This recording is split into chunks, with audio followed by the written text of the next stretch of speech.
안녕하세요. 감염병 대응에 대한 공공보건의료의 현황 논문에 관해서 발표하게 될 순천향대학교 의료IT공학과 17학번 이종호입니다. 지도교수님은 안재혁 교수님입니다. 우선 목차입니다. 처음에는 서론, 그다음에 공공보건의료와 현황, 다음에 문제점 및 방향성 순으로 발표하겠습니다. 서론입니다.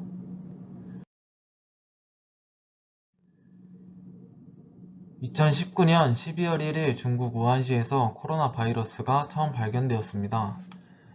그 후 19년 12월 12일 바이러스에 의한 급성호흡기 질환으로 최초 보고되었고 20년 1월부터 중국을 제외한 나라로도 광범위하게 전파가 시작되었습니다. 20년 1월 19일 입국한 중국 여성에 의해 국내에 처음으로 코로나19가 유입됐다고 추정되는 바이고 2월 11일 WHO에서 공식 명칭을 코비드19로 확정지었습니다. 2월 19일을 기점으로 감염자가 큰 폭으로 증가하였고 2월 23일 감염병 위기경보 수준이 심각 단계로 격상하였습니다. 확진자의 급증으로 일부 지역에서 보건의료자원 수용 한계를 넘어섰고 이것은 인력과 병상 부족, 필요한 의료 서비스를 제공받지 못하는 인원이 발생하게 되었습니다. 초기에 진압 가능성이 보였으나 점차 장기적으로 갈 조짐이 보였고 개인이 감당할 수 없어지며 여러가지 문제들이 발생하였습니다. 국가적 차원에서 지원과 대책이 강구되었고 이것은 발생 시기, 파급력, 규모를 예측하기 어려운 감염병을 특성으로 수요 공급에 기반한 전통적 체계로 대응하기에는 한계가 있기에 공공보건의료의 역할이 강조되었습니다. 공공보건의료란 무엇인지 살펴보겠습니다. 공공보건의료란 공공보건의료에 관한 법률의 공공보건의료 사업 제2조 제2호 다항을 보면은 발생 규모, 심각성 등의 사유로 국가와 지방자치단체의 대응이 필요한 감염병과 비감염병의 예방 및 관리, 재난으로 인한 환자의 진료 등 관리, 건강 증진, 보건교육에 관한 사업이라고 명시되어 있습니다. 공공보건의료는 공공보건의료기관과 그냥 공공보건의료가 있습니다. 공공보건의료기관은 국가와 지방자치단체, 공공기관이 설립 운영하는 기관임을 나타내고 즉 기관을 설립 운영하는 주체에 초점을 두어 규정합니다. 공공보건의료란 제공 주체를 국가, 지방자치단체 및 보건의료기관으로 설정하고 있고 따라서 공공보건의료는 보건의료의 본질적 속성입니다. 즉 공공의 이익을 위해 견지해야 할 역할과 기능에 초점을 두어 규정한다고 볼 수 있습니다. 공공보건의료에 관한 법률 제2조 제1호 및 제3호를 보면은 공공보건의료기관은 국가나 지방자치단체 또는 대통령령으로 정하는 공공단체가 공공보건의료의 제공을 주요한 목적으로 하여 설립 운영하는 보건의료기관이라고 나와있고 공공보건의료는 국가, 지방자치단체 및 보건의료의 기관이 지역, 계층, 분야에 관계없이 국민의 보편적인 의료 이용을 보장하고 건강을 보호, 증진하는 모든 활동을 일컫는다고 나와 있습니다. 감염병 사태가 일어나게 되면 점검해야 될 상황이 있습니다. 첫 번째로 1차적 대응으로 공공보건의료기관이 보유한 자원이 충분히 확보되었는지, 병상과 약품, 그리고 의료진들의 숫자가 충분한지 확인해야 됩니다. 그 후 공공보건의료기관의 수용 한계를 넘어서면 공공보건의료는 어떻게 작용돼야 하는지 점검해야 됩니다.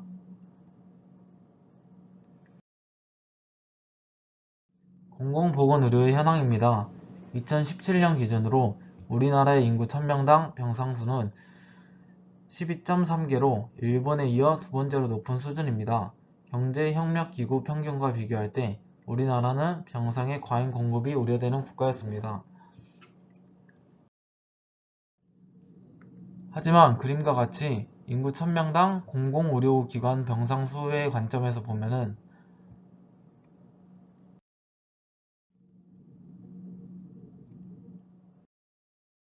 전체 병상 자원 가운데 공공의료기관이 보유한 병상은 상대적으로 열악함을 알 수 있었습니다.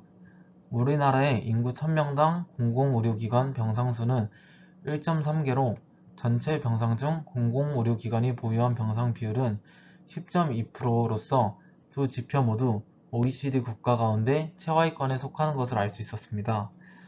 이렇듯 코로나19 유행 전에는 과잉 공급을 우려할 정도로 병상 자원을 보유하고 있었고 국민들은 자유로운 의료 서비스 이용에 익숙해져 있어서 코로나19가 발생한 상황에서 이제 공공의료기관의 병실 수가 부족으로 인해서 입원 대기열과 병실이 없어서 자가격리 중 사망 사례는 그동안 익숙한가는 모순되는 경험을 겪고 있었습니다.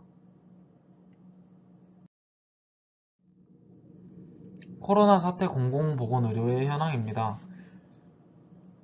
1차적으로 대응해야 할 공공의료기관이 보유한 자원이 절대적으로 부족하였고 공공보건의료기관이 수용할 수 없을 만큼 단기간에 많은 환자가 발생하였을 때 공공보건의료 체계를 작동시켜 효과적으로 자원을 분배해서 국민들에게 도움을 줄 수 있어야 했는데 이번 코로나 사태에서는 초기에 적절하게 대응하지 못했습니다. 그로 인해 감염병에 의해 급증한 확진자들을 케어할 수 없었고 그에 따른 대응책이 제대로 나오지 않아서 급속도로 감염병이 확산되어 코로나 사태가 장기전에 돌입되었습니다. 초기에 대처가 미흡하였으나 그 후에 공공보건의료 체계를 작동시켜 자원을 효율적으로 분배하여 취약계층들이 도움을 받을 수 있게 됐고 확진자 격리 및 관리를 하고 있는 현황입니다. 공공보건의료 진행 현황입니다. 지역 공공병원을 20개 이상 확충하고 응급, 심뇌, 혈관 질환 등 필수 의료센터를 70개 지역에서 운영하는 것이며 5년간 약 4조 7천억 원을 투입하겠다는 의안이 나왔었습니다. 이것은 보건노조와 복지부의 합의안에 바뀐 내용이 없으며 2018년에 도입한 공공의료발전 종합계획이 지금도 시행되지 않음을 주장하며 현 정책 추진의 중요성을 강조하였습니다. 현 의료원은 감염병에 대응할 수 있는 기본적 규모가 갖춰 있지 않았고 이것은 KDB 산업은행 미래전략연구소가 발표한 코로나19로 본 공공의료 확대 필요성에 따르면 2019년 말 기준 국가 지정 음압격리병상은 전국 29개 병원 198개 수준으로 국가 미지정 음압격리병상을 포함한 총 847병상은 23%에 불과하였습니다. 여기서 말하는 음압병실은 전염병 확산을 막을 수 있는 중요한 시설이나 낮은 운영 수익성 문제로 일선 의료기관들이 격리병실 투자에 미온적입니다. 공공의료기관은 종합병원급 이상으로 규모를 늘리고 양적, 질적 성장을 뒷받침할 수 있는 재정 지원이 필요한 현실입니다. 공공병원 의료진의 인력 문제를 개선하여야 합니다. 지방의료원은 필수 의료 서비스를 제공하기 위한 충분한 인프라와 인력을 확보하지 못했고 권역 책임의료기관인 국립대병원은 지역 책임의료기관을 지원할 충분한 자원을 확보하지 못했습니다. 지방의료원의 전문의 파견, 교육전담 간호사제, 민간의료기관까지 확대 시행을 하여야 하고 생명안전수당 제도화 등 공공병원과 지방의료기관의 협력과 이들을 연결하는 시스템 마련이 필요합니다.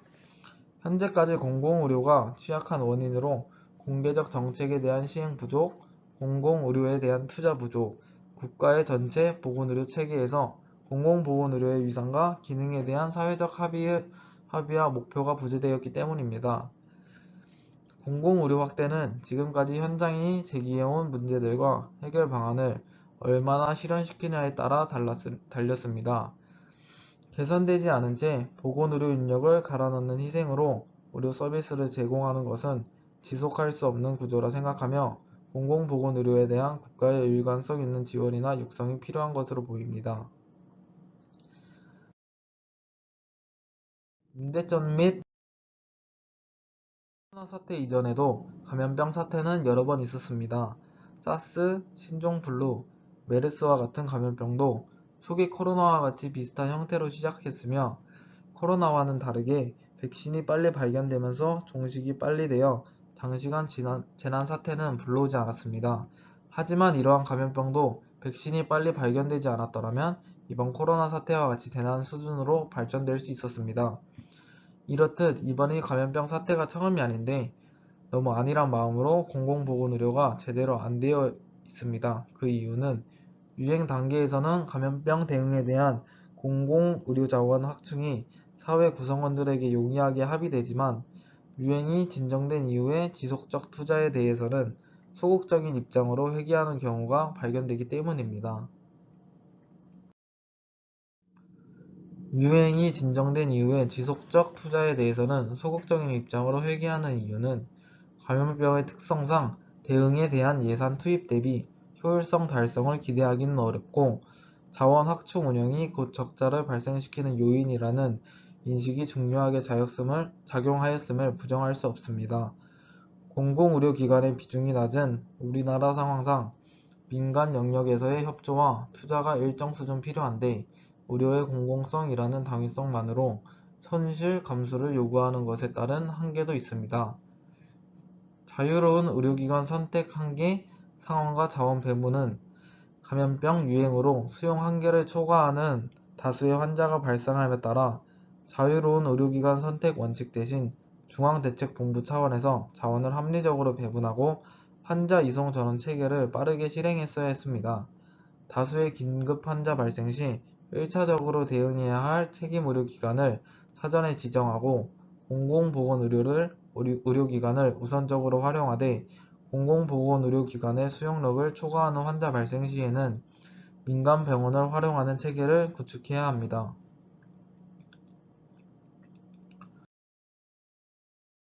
코로나19 현장 대응에서 감염병 전문기관 지정, 기존 경증 입원 환자 전원 이송 및 병상 확보, 환자 입원 순으로 진행하여야 합니다. 민간 의료기관을 활용해야 하는 경우에 대비해 각 지자체별로 공공보건의료 파트너십을 일상적으로 유지하도록 하고 정부는 공공보건의료 참여에 따른 손실에 대해 사후에 보전해주는 보상체계를 마련해야 합니다. 특정 지역에서 대거 환자가 발생하여 권역 내에서 해결할 수 없는 경우를 대비하여 인근 권역을 전원 이송 체계로 묶는 방안도 검토해야 합니다. 코로나19 유행과 대응을 통해 감염병 대응의 1차 방어선으로서 공공보건의료에 대한 관심이 높아지고 투자 필요성에 대한 공감대가 형성되어 발전해 나가야 합니다. 과거 메르스 등의 감염병 유행 시 고조되었던 공공보건의료 지원 의지가 지속성 있는 투자로 이어지지 못했던 점을 반성하며 기관, 인력, 병상 등 감염병에 대응하기 위한 자원 확충 계획을 준비해야 합니다. 코로나19 대응을 통해 공공보건의료는 정부나 공공기관만이 담당해야 하는 것이 아니라 공공의 이익을 위해 사회 전체가 공동으로 대응하는 영역이라는 인식이 생겨야 하고 코로나19 대응 과정에서 나타난 현상들을 통해 공공보건의료의 확충이 단지 의료기관의 확충 차원에만 머무르는 것이 아니라 우리 보건의료 체계가 보여준 취약 지점을 보완하는 접근으로 발전한다면 향후 발생 가능한 감염병에 대한 효과적 대응뿐만 아니라 국민의 건강한 삶 구현에도 긍정적으로 작용할 수 있을 것이라 생각했습니다. 참고 문헌입니다.